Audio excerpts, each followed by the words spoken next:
O objetivo da alfabetização é desenvolver no aluno a capacidade de se transformar num leitor fluente, num escritor fluente, num leitor capaz de compreender um texto, compreender nas linhas e entrelinhas, capaz de transformar o aluno num escritor capaz de se fazer compreender por meio do seu texto, né? Então esse é o objetivo final da alfabetização. Então nós vamos representar esse objetivo com esse gesto, aqui assim, ó, os dedos entrelaçados, ó, o movimento faz até uma roda, né? Bom, então vamos analisar o que tem em cada um desses dedos aqui. Quais são os elementos que possibilitaram a criação desse leitor capaz de compreender e de se fazer compreender, né? Então vamos analisar. Bom, são duas mãos, são dois momentos. Nós temos esse momento aqui, que é o momento em que a criança é o momento do reconhecimento das palavras, é o momento da alfabetização propriamente dito, da alfabetização formal. Mas tem esse momento anterior, né? Que é o momento da compreensão da linguagem, que a criança vai desenvolvendo desde que nasce.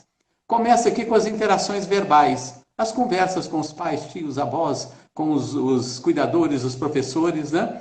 E nessa interação verbal ela vai aprendendo. Tudo que ela vive, tudo que ela conhece está permeado por palavras. E ela vai conhecendo esse universo da linguagem representado pela palavra falada, né?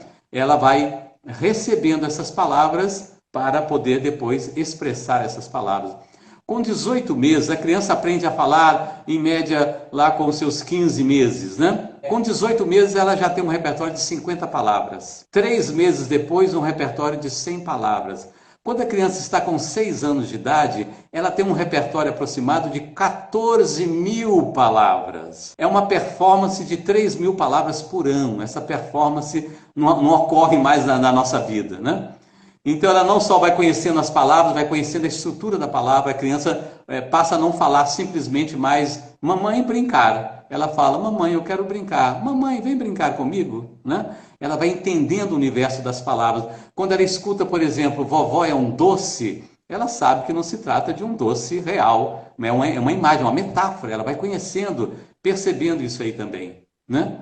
E aí tem um outro momento em que ela começa a escutar histórias. Os adultos começam a contar histórias para a criança. Não só a história de viva voz, como a história lida ali no livro. E no meio dessa história, o adulto pergunta para a criança. É uma leitura partilhada, dialogada, né? E a criança começa a ouvir e cantar canções, né? Ouvir e cantar poemas, parlendas, trovinhas, trava-línguas, né? E ela vai aumentando o seu repertório e conhecendo outras formas da linguagem. E ela vai sendo apresentada ao mundo das palavras impressas no livro, no papel, no jornal, na revista. Ela vai reconhecendo letras, ela vai conhecendo o alfabeto de uma maneira informal, o nome das letras, os sons das letras, a forma das letras, né? E aí, esse é o quarto momento em que vai sendo, se familiarizando com a palavra impressa. E esse momento final dessa fase em que ela começa a brincar com palavras, rimas, sílabas e aliterações. O que é aliteração? A aliteração é o coração do trava-língua.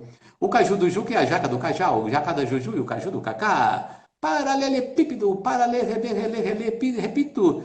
São aqueles sons que se repetem, né? Então ela vai brincando com isso aí. Esse dedo aqui já faz a passagem para essa outra fase. E brincar com rimas, sílabas, palavras, aliterações é o que a gente chama de consciência fonológica. E aqui vai linkando com esse outro momento que é o da consciência fonêmica. O que é isso? É brincar com a menor unidade sonora da palavra, que é o fone. Fumaça, né? Então nós temos a sílaba fu, mas o fu ele é ainda composto por dois outros sons pequenos, e o fu. Então a criança começa a brincar com a menor unidade sonora e ela começa então para uma outra fase que ela vai entendendo a relação entre letras e sons. que cada letra tem um som. Epa, mas tem letra que tem 2 sons. Tem sons que podem ser representados por 2 ou mais letras, né? E um outro momento em que ela vai exercitando a leitura. Uma leitura que vai sendo cada vez mais fluente. E aqui ela vai ampliando o seu repertório de palavras. E aí uma coisa importante, porque não existe palavra difícil para a criança, existe apenas palavra nova.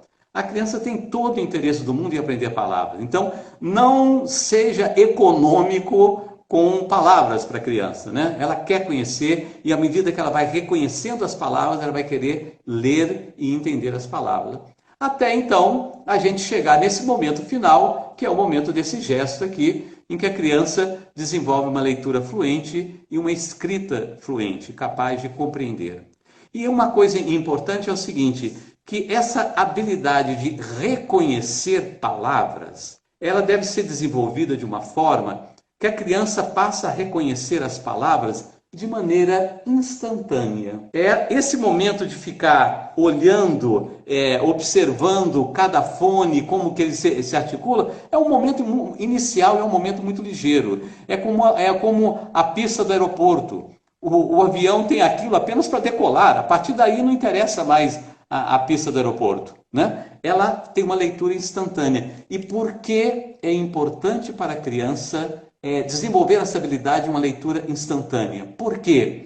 Porque só assim ela tem a memória livre para se dedicar à compreensão do texto. Então, o objetivo final, que é a compreensão, está diretamente ligado a essa capacidade da criança de desenvolver uma leitura hábil, uma leitura fluente, né? Uma leitura instantânea, porque ela tem a memória completamente livre para se dedicar à compreensão.